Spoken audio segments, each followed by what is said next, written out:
Hey everyone, welcome back. Today's story will grab you and not let go. A crowded courtroom, a judge ready to laugh, and Barron Trump, the kid they all underestimate. Its judge laughs at Barron Trump in court, then gets stunned by his legal genius. You won't believe what happens next, so subscribe, hit that bell, and let's jump in. The morning air in Charleston, South Carolina, clung damp and heavy, the kind that seeps into your bones and carries the faint scent of magnolias from the streets outside. Inside the old courthouse on Broad Street, the room thrummed with restless energy. Ancient wooden pews groaned under a packed crowd. Lawyers in starch collars, locals clutching sweet tea, journalists hunched over notepads, all buzzing like bees in a hive. Ceiling fans spun slow overhead, stirring dust that glittered in the sunlight, slanting through tall, arched windows. It felt like a Southern ritual steeped in history, where every big case drew folks like moths to a porch light. Judge Evelyn Harper sat high behind a bench, her silver hair pulled tight into a bun, eyes piercing over her glasses. At 62, she ruled with a voice both warm and sharp, a Charleston legend known for cutting through nonsense. She tapped her gavel, crack, silencing the hum. "Order," she drawled, firm as steel. "No foolishness today, y'all." The crowd hushed, but sly smirks lingered. They knew the show was coming.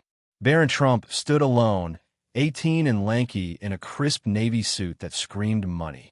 His hand stayed still, no tremble, but the room saw a rich kid out of place in their tight-knit world. "Trump's boy? Here," a grizzled man muttered, chuckling low.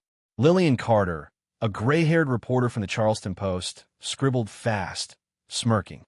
"He's toast," she whispered to her colleague, her pen scratching like a countdown. Evelyn leaned back, smirking too. "Mr. Trump," she said, her tone biting with that southern edge. "That name might work up north, but Charleston ain't impressed by shiny pedigrees." Laughter rippled, quick, mocking like cicadas on a summer night. "What's wrong, son?" she teased, leaning in now, her glasses glinting. "Too scared to speak, or just lost without your daddy's shadow?" The crowd laughed louder, heads shaking, waiting for him to crack. But Barron's voice sliced through, calm and steady. "Your Honor," he said, pausing as the room froze. "I'm here for the law, not your amusement." The laughter stopped cold. Lillian's pen stalled, her eyes widening. Evelyn's smirk twitched, just for a heartbeat. Something shifted, electric, unspoken. Jimmy Tate, the deputy clerk, watched from the corner, arms crossed over his faded uniform. A quiet man who'd seen decades of trials. He tilted his head now, brow creasing. He breathed, barely audible. Evelyn tapped her fingers, slow and deliberate. "Well then," she said, voice dry but tinged with curiosity, "let's hear it. Prove me wrong, boy." The room tensed. Lillian leaned in, breath held. Jimmy's eyes narrowed, locked on Barron. The kid reached for his papers, the rustle loud in the stillness. Charleston wasn't ready. Neither were they. The Charleston courthouse simmered with tension, thick as the humid air pressing against its old brick walls. Sunlight spilled through tall windows, casting gold across the scuffed wooden floor, but a chill hung heavy, sharp with anticipation. Ceiling fans hummed low overhead, their lazy drone a heartbeat under the crowd's restless silence. Barron Trump stood at the podium, his navy suit crisp in the glow, facing Judge Evelyn Harper. Her steely eyes dared him to crack after that bold first strike. The gallery leaned forward, smirks fading into a buzzing curiosity that prickled the skin. Evelyn tilted her head, fingers tapping a slow, taunting rhythm on her bench. "All right, Mr. Trump," she drawled, her voice a southern blade. "You're here for the law? Then quit posing like some fancy statue and give me something worth my time." Her lips twitched, not quite a grin, more a hunter sizing up a kill. A few chuckles broke loose, shaky and thin. The room still craved his stumble, but his last words clung like smoke, stirring doubt. Tom Grayson rose smooth from his chair, smoothing his gray vest with the ease of old Charleston wealth. 55, with a jaw set hard from years of victories, he adjusted his tie and shot Evelyn a cocksure grin.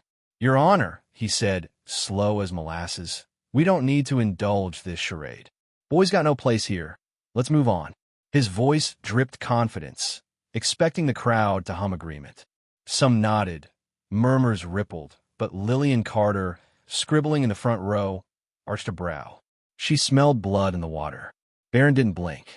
He stepped closer, calm, too calm for an 18-year-old in this fire pit.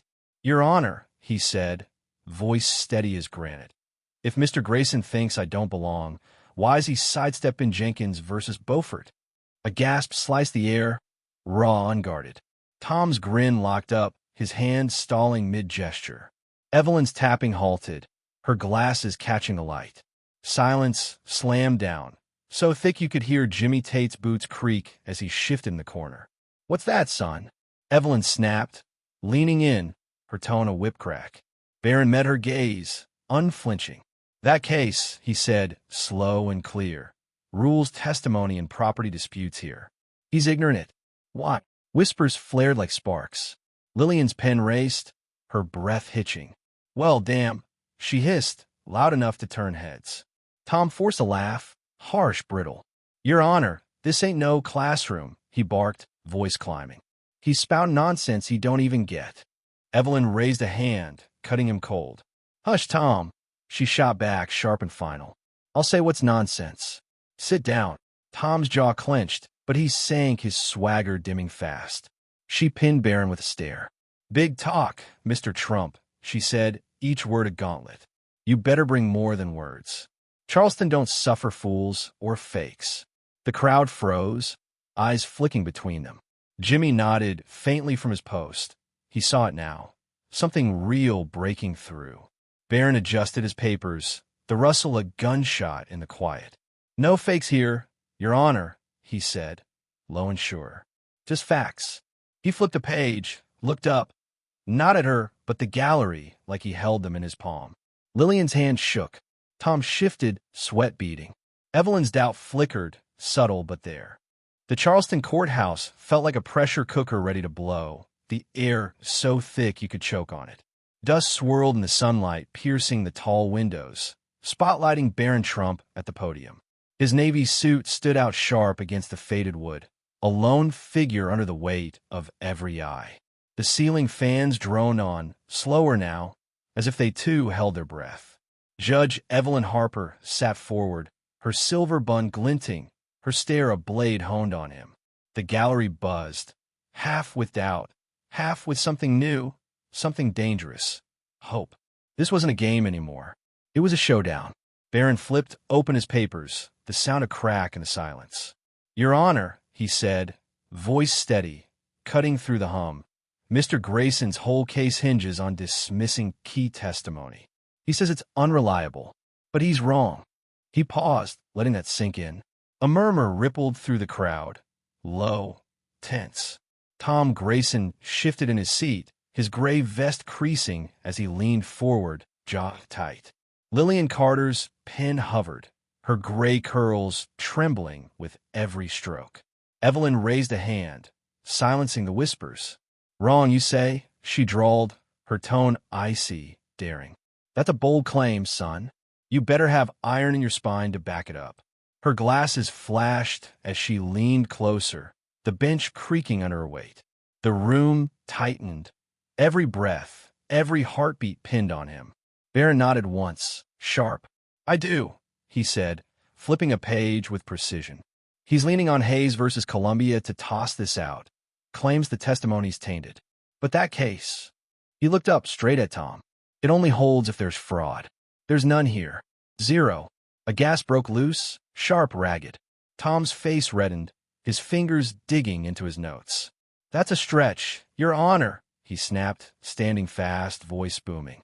He's twisting it. Am I? Barron shot back, calm but lethal. Then why's Miller versus Charleston County missing from your argument? Mr. Grayson? The room erupted. Whispers turned to gasps, heads whipped around. Lillian dropped her pen, muttering, "Holy hell," as she scrambled to grab it. Jimmy Tate, still in his corner, let out a low whistle, arms dropping to his sides. Even the fans seemed to stutter. Evelyn slammed her gavel. Crack. Enough, she barked, silencing the chaos. Her eyes locked on Barron, hard and unyielding. You're throwing around local cases like you own this town, Mr. Trump, she said, voice low, dangerous. Explain. Now. The crowd froze, hanging on the edge. Barron didn't hesitate. That ruling, 1998, he said, tapping his papers, says testimony stands if it's credible, no coercion. Our witness?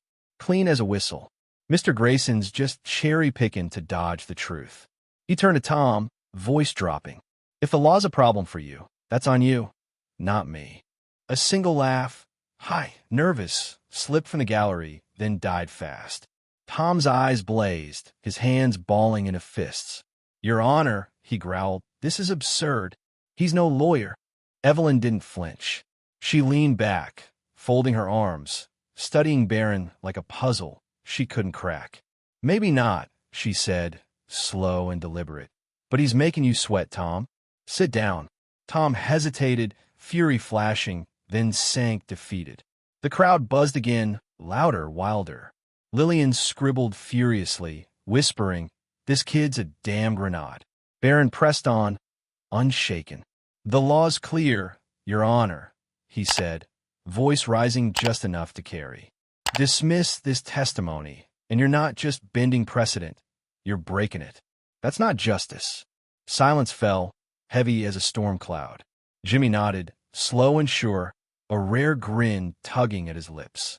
The gallery sat stunned, some wide-eyed, some slack-jawed. Evelyn tapped her bench once, twice, then stopped. Her eyes narrowed, but a flicker danced in them. Respect, maybe, or shock. Well, Mr. Trump, she said, her drawl softening, you've got my attention. And that ain't easy. She glanced at Tom, then back. Keep talking. I'm listening. The room tilted. Every soul in that courthouse, Evelyn, Tom, Lillian, Jimmy, the gallery, felt it. The tide had turned. Barron stood taller, papers in hand, ready to strike again. This wasn't just a fight now. It was his moment, and it was far from over. The Charleston courthouse breathed again, tension melting as the afternoon sun poured through the tall windows, bathing the room in a golden haze. Shadows stretched long across the scuffed wooden floor, softening the edges of a space still reeling. Ceiling fans hummed steady overhead, their rhythm a quiet anchor in the aftermath. Judge Evelyn Harper leaned back in her high-backed chair, her silver bun catching the light, her sharp eyes now warm but piercing on Barron Trump. The gallery sat hushed, stunned into reverence, every smirk erased by what they'd just seen. Evelyn tapped her gavel once, soft, almost tender. Well, Mr. Trump, she said, her southern drawl rich and slow, you've turned this old courtroom inside out, and that's no small feat. A rare smile broke through, lighting her lined face. The crowd stirred, a ripple of awe washing over them. Lillian Carter, perched in the front row, laid her pen down, shaking her head with a wide grin. Never in my 30 years, she murmured, her raspy voice carrying a note of wonder. Barron stood tall at the podium, his navy suit still pristine despite the battle's heat. He nodded once, firm but polite. Thank you, Your Honor, he said, his voice steady as ever. I just wanted the law to have its say. Simple, raw, it struck deep. Jimmy Tate, leaning against the far wall in his faded uniform, gave a slow, deep nod, a quiet tribute from a man who rarely spoke but always watched. Tom Grayson slumped in his chair, his gray vest rumpled, his fire snuffed out. He rubbed a hand over his weathered face, muttering, "Kid, something else," but the words fell flat, empty. The gallery caught it. Heads tilted, whispers buzzed like flies. He's finished, a woman in a floral scarf said under her breath, her voice a soft echo of truth. Evelyn leaned forward, elbows on her bench. Tell me, son, she said, her tone gentler now, almost personal, how long you been digging into this law stuff? 'Cause I've seen seasoned folks in here who trip over what you just did. Her glasses slipped, and she nudged them up, waiting. Barron met her gaze, no flinch. Years, Your Honor, he said, low and sure. Started as a kid. Cases instead of bedtime stories. A warm chuckle rolled through, genuine kind. Lillian laughed too, scribbling again. Figures, she said, eyes twinkling. Years, huh? Evelyn echoed, nodding slow, marveling. And no law school yet? Barron shrugged, just a touch. Not yet. Don't need a diploma to know right from wrong. It landed solid, rippling out like a pebble in a pond. Jimmy's grin crept wider, a proud huh escaping him. Evelyn exhaled, a hint of wonder in it. I misjudged you, Mr. Trump, she said, pausing to let it sink in. Thought you were all flash, no substance. My error. The crowd shifted, nods, soft gasps. Testimony stands, she ruled, gavel striking, crisp, final. A cheer broke, small then swelling. Lillian clapped once, loud and sharp. Barron gathered his papers, hands steady, nodding to Evelyn with quiet respect. She watched him, then said, You've got spine, son. Charleston won't forget this day. The words hung heavy, full of weight. The room felt it, triumph, truth a shift. He stepped back, eyes still on him, wide amazed. The win was his, and it resonated deep. The Charleston courthouse shimmered in the twilight glow, the sinking sun brushing its brick walls with golden streaks. Inside, the air settled, peaceful after the tempest. Ceiling fans hummed softly, a gentle farewell to the storm. Judge Evelyn Harper sat alone at her bench, her silver bun glinting faintly, her gaze lingering where Barron Trump had stood tall. The gallery had emptied, footsteps fading down Broad Street, but his presence remained, a deep, unshakable imprint. Evelyn tapped her gavel lightly, the sound echoing in the stillness. Never thought I'd see it, she murmured, her southern drawl warm and low. A rare smile flickered, genuine, profound. Outside, Charleston hummed, rumors spreading like wine through ancient oaks. Barron stepped onto the courthouse steps, his navy suit sharp against the fading light. Lillian Carter rushed forward, notepad gripped tight, eyes alight. Mr. Trump, she shouted, voice eager. What's it like to win big? He paused, turning with uncanny calm. It's not my win, Miss Carter, he said, clear as a bell. It's justice. She laughed, gruff, heartfelt. You're a treasure, kid, she said, scribbling furiously. Jimmy Tate locked the door, a subtle grin breaking through. Told you he'd pull it off, he said to a clerk, pride in his tone. The clerk nodded, still dazed. Evelyn got taken down, he replied wide-eyed. Evelyn rose, her robe rustling in the quiet. Thought he was all show, she said, firm as stone. But he's pure fire. She chuckled softly, a note of awe, then stepped away. Her ruling, testimony stands, echoed like a final chime. Barron walked down Broad Street, papers tucked under his arm, stride steady. A woman whispered, That's him, beat Harper. Her friend nodded, voice trembling with awe. Top tier, she said, staring. Lillian's article hit that night. Bold. Barron Trump. More than a name. Folks read it, nodding. He's got it. A man said, folding the paper slow. You bet, his wife agreed, eyes bright. Evelyn, at home, gazed out at the city's twinkling lights. It's not your name, she said, resolute as a vow. It's what you do. Charleston felt it, a truth etched into its soul. Barron pressed on, sun gone, shadow stretching long. No fanfare, just resolve. True strength is what you prove, and he'd proven it, loud and clear. Feel the thrill? Smash that like, share with your crew, subscribe, and spill your thoughts in the comments.